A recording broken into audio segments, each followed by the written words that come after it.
एकादश बैंकिंग के सभी बच्चों का हार्दिक स्वागत। आज हम पढ़ने वाले हैं मुद्रा का परिमाण सिद्धांत, क्वांटिटी थ्योरी ऑफ मनी।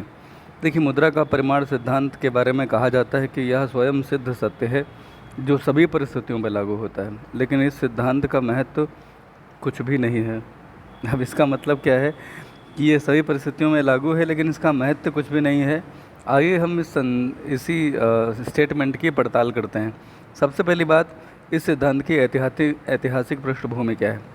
देखिए, मुद्रा के परिमाण सिद्धांत का प्रतिपादन किसने किया? अगर अर्थशास्त्रियों से पूछा जाए तो उनका बिल्कुल भी निश्चित मत आपको नहीं मिलेगा। कुछ विद्वान कहते हैं कि इस सिद्धांत का उल्लेख 16वीं शताब्दी में वणिकवादी विचारकों के लेखों और पुस्तकों में पाया गया। इस सिद्धांत का प्रतिपादन सन 1566 में फ्रांसीसी अर्थशास्त्री जीन बोडीन ने सन 1588 में इटली के अर्थशास्त्री दावनजत्ती तथा सन 1691 में अंग्रेज अर्थशास्त्री जॉन लॉक ने किया।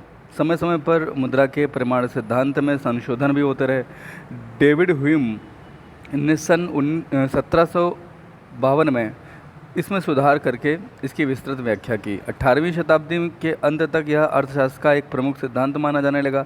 आधुनिक काल में इस सिद्धांत को लोकप्रिय बनाने का श्रेय अमेरिकन अर्थशास्त्री इरविंग फिशर को जाता है, इसलिए इसे फिशर का परिमाण सिद्धांत भी बोलते हैं। मुद्रा का परिमाण सिद्धांत या फिशर का परिमाण सिद्धांत, ये दोनों नामों से इसे जाना जाता है। फिशर का सिद्धांत लेन देन या नकद व्यवसाय दृष्टिकोण यानी कि कैश ट्रांजैक्शन अप्रोच भी कहा जाता है। फिशर के बाद अनेक आधुनिक अर्थशास्त्रियों ने इस सिद्धांत का विकास किया है, जिसमें प्रोफेसर मिल्टन फ्रीडमैन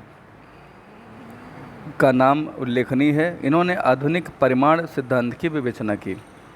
तो हम जानते हैं अब कि मुद्रा का ये जो परिमाण सिद्धांत है, दरअसल ये कहता क्या है, ये किस तथ्य पर आधारित है। मुद्रा के परिमाण सिद्धांत की व्याख्या करते समय हम यह जानें कि यह मुद्रा की मात्रा में परिवर्तन होने पर मुद्रा के मूल्य में किस प्रकार परिवर्तन होता है, इस बात की व्याख्या करता है। वस्तुतः इस सिद्धांत में मुद्रा की पूर्ति सामान्य कीमत स्तर के बीच एक गणितीय संबंध की व्याख्या की जाती है, यानी कि मुद्रा की जो सप्लाई है और जो सामान्य कीमत स्तर है, अर्थात विभिन्न वस्तुओं और सेवाओं का जो मूल्य स्तर है, औसत मूल्य जो है, उसको हम सामान्य कीमत स्तर बोलते हैं। इनके बीच में एक मैथमेटिकल रिलेशनशिप होती है। वो मैथमेटिकल रिलेशनशिप क्या है, इसकी व्याख्या इस सिद्धांत में की गई है। तो हम इसे फिर से अगर बोलें दूसरे शब्दों में कि मुद्रा के मूल्य तथा उसके परिमाण के बीच एक आनुपातिक किंतु विपरीत संबंध होता है, ये एक अलग बात है। देखिए, मुद्रा का मूल्य और मुद्रा का परिमाण ये अलग चीज़ है, और जो सामान्य कीमत स्तर है वो वस्तुओं के औसत मूल्य की बात करता है। तो मुद्रा के मूल्य और उसके परिमाण के बीच एक आनुपातिक लेकिन विपरीत संबंध होता है, अर्थात अगर मुद्रा का मूल्य मुद्रा की मात्रा अगर बढ़ जाए तो मुद्रा का मूल्य घट जाता है। इसी तरह से अगर मुद्रा की मात्रा कम हो जाए तो मुद्रा का मूल्य बढ़ जाता है, ऐसा माना जाता है। तो मुद्रा की इन्होंने उसी चीज़ को देखिए रिपीट किया है कि मुद्रा की मात्रा में वृद्धि होने पर मुद्रा का मूल्य उसी अनुपात में घटता है, जबकि सामान्य कीमत स्तर बढ़ता है। यस, ये पॉइंट नोट कीजिए, सामान्य कीमत स्तर बढ़ता है, यानी कि मुद्रा की मात्रा में अगर वृद्धि हो जाए तो लोगों की क्रय शक्ति बढ़ जाएगी, क्योंकि लोगों के पास पैसा बढ़ जाएगा और इससे वो ज़्यादा डिमांड क्रिएट करेंगे वस्तुओं और सेवाओं की। परिणाम स्वरूप उन्हीं वस्तुओं और सेवाओं के मूल्य बढ़ने लगेंगे और जो औसत मूल्य है उसमें बढ़ोतरी होगी, सामान्य कीमत स्तर बढ़ जाएगा। इसी के विपरीत मुद्रा की मात्रा में कमी होने पर मुद्रा का मूल्य उसी अनुपात में बढ़ता है तथा सामान्य कीमत स्तर घटता है। तो हम यूँ बोलें कि मुद्रा की मात्रा तथा कीमत स्तर में एक ही दिशा में परिवर्तन होते हैं और मुद्रा के मूल्य और उसके परिमाण के बीच एक आनुपातिक लेकिन विपरीत संबंध होता है। इसे मैं अपनी भाषा में बता दूं कि मुद्रा के परिमाण के बढ़ने से मुद्रा के खुद के मूल्य में कमी आती है, मुद्रा का परिमाण यानी मात्रा घटने से मुद्रा के खुद के मूल्य में बढ़ोतरी होती है।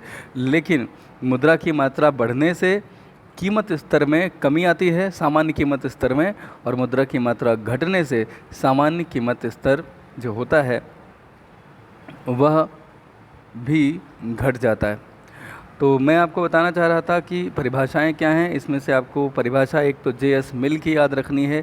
यदि अन्य बातें समान रहें। ये बात सबसे महत्वपूर्ण होती है। इस तरह के थ्योरेटिकल जितने भी सिद्धांत आप पढ़ते हैं, इन सभी के सभी थ्योरी में अन्य बातें समान रहे लागू होता है।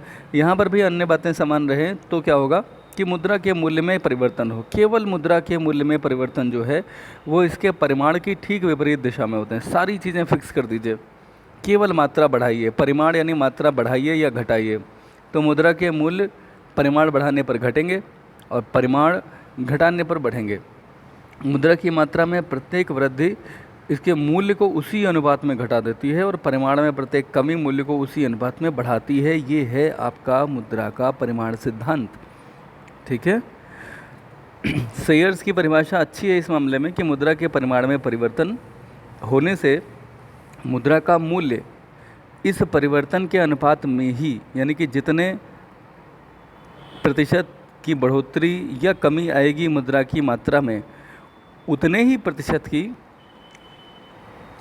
विपरीत दिशा में परिवर्तन होगा। कमी अगर हो जाए तो कीमत स्तर, तो जो मुद्रा का मूल्य है, मुद्रा की मात्रा में कमी होने से मुद्रा का मूल्य बढ़ जाएगा, लेकिन जो कीमत स्तर होगा वो कम हो जाएगा। ध्यान रखिएगा, यानी कि मुद्रा के परिमाण का मुद्रा के खुद के मूल्य से विपरीत संबंध है, लेकिन सामान्य कीमत स्तर से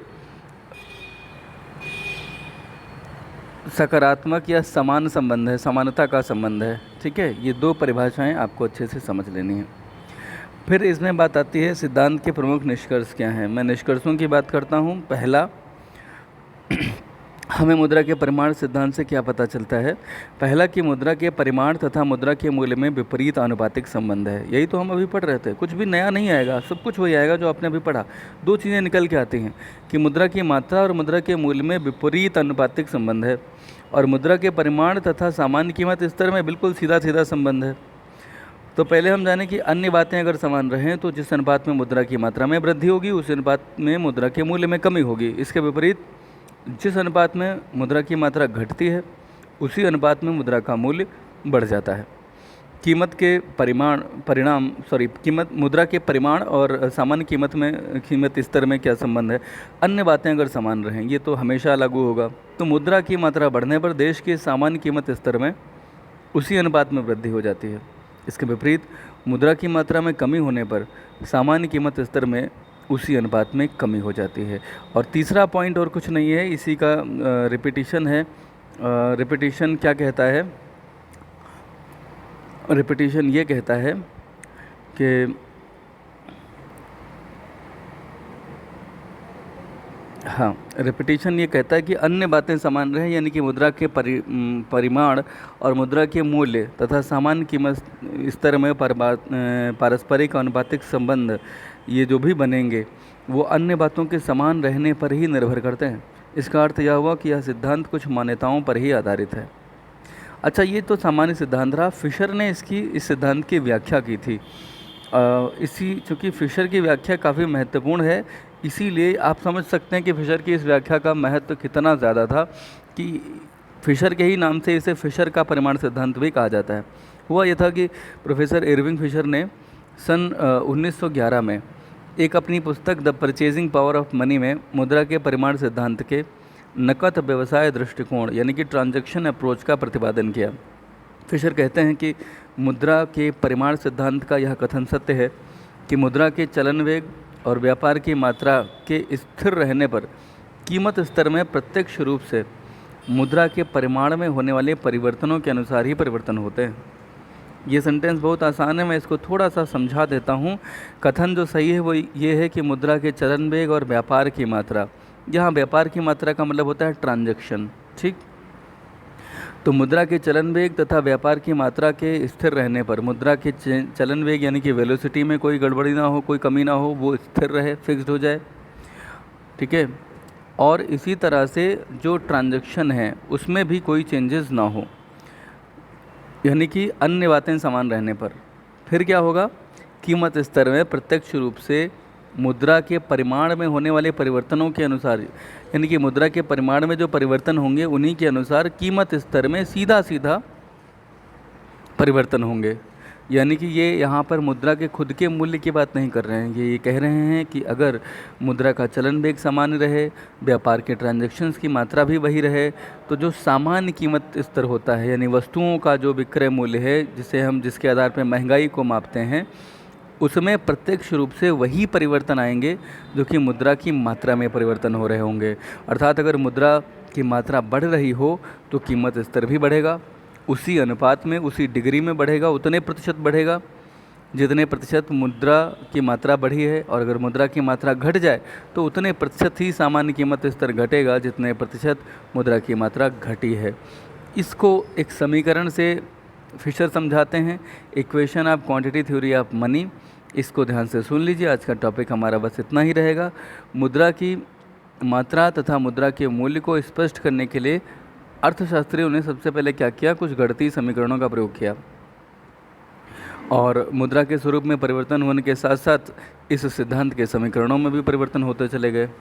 मुद्रा के रूप में परिवर्तन का मतलब है, पहले मुद्रा केवल सिक्के हुआ करती थी, फिर नोट हुए, फिर प्लास्टिक मनी हुई, फिर साख मुद्रा यानी कि क्रेडिट मनी आई, आज के दौर में आभासी मुद्रा चलन में है। तो तमाम चीज़ें बदलीं, उनके साथ साथ समीकरणें भी बदलीं। तो जो प्राचीनतम समीकरण था वो क्या था, इसको हम जानेंगे। प्रोफेसर जो इरविंग फिशर थे, इन्होंने साख मुद्रा की चलन गति, इनको भी शामिल किया। लेकिन पहले ये था ही नहीं, साख मुद्रा और इसकी चलन गति का प्रश्न ही नहीं था।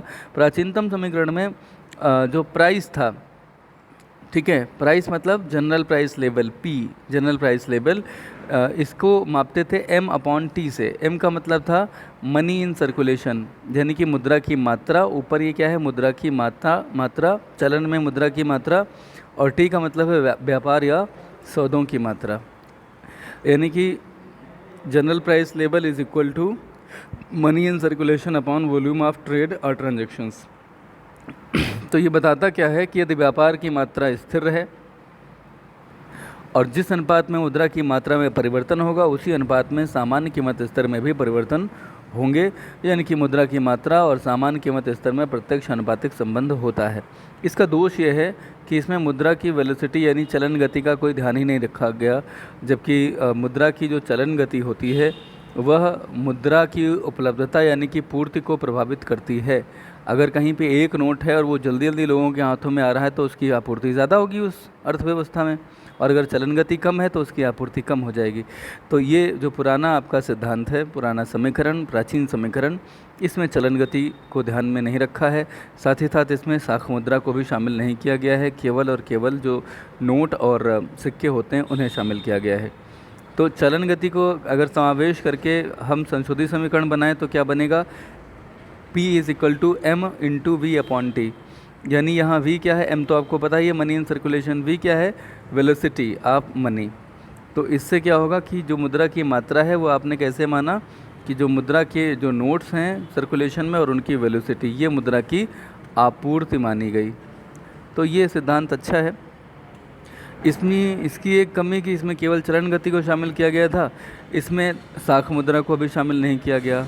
तो फिर बाद में फिशर आए और इरविंग फिशर ने क्या करा, इसमें इन्होंने दोनों चीज़ें कर ली, जो मनी है, जो सिक्के और नोट होते हैं उनकी मात्रा और उनकी वेलोसिटी यानी उनकी चलन गति, प्लस मनी डॉट का मतलब है साख मुद्रा, मनी डैश यानी साख मुद्रा और उसकी चलन गति। देख लीजिए नीचे, P का मतलब है सामान्य कीमत स्तर, M का मतलब है प्रचलन में मुद्रा की मात्रा, और जो V डैश है इसका मतलब है साख मुद्रा की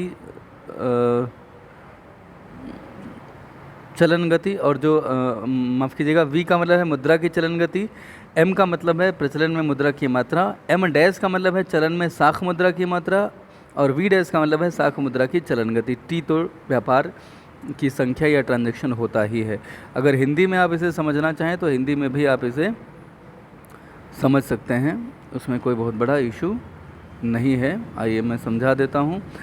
कुल वास्तविक मुद्रा, चलन गति, साख मुद्रा, चलन गति, इसकी चलन गति, और ये चलन गति है, इसमें माइनस मत मान लीजिएगा इसको, ये माइनस नहीं है, साख मुद्रा बीच में एक ही शब्द है ना, तो इसमें डैश लगा दिया है।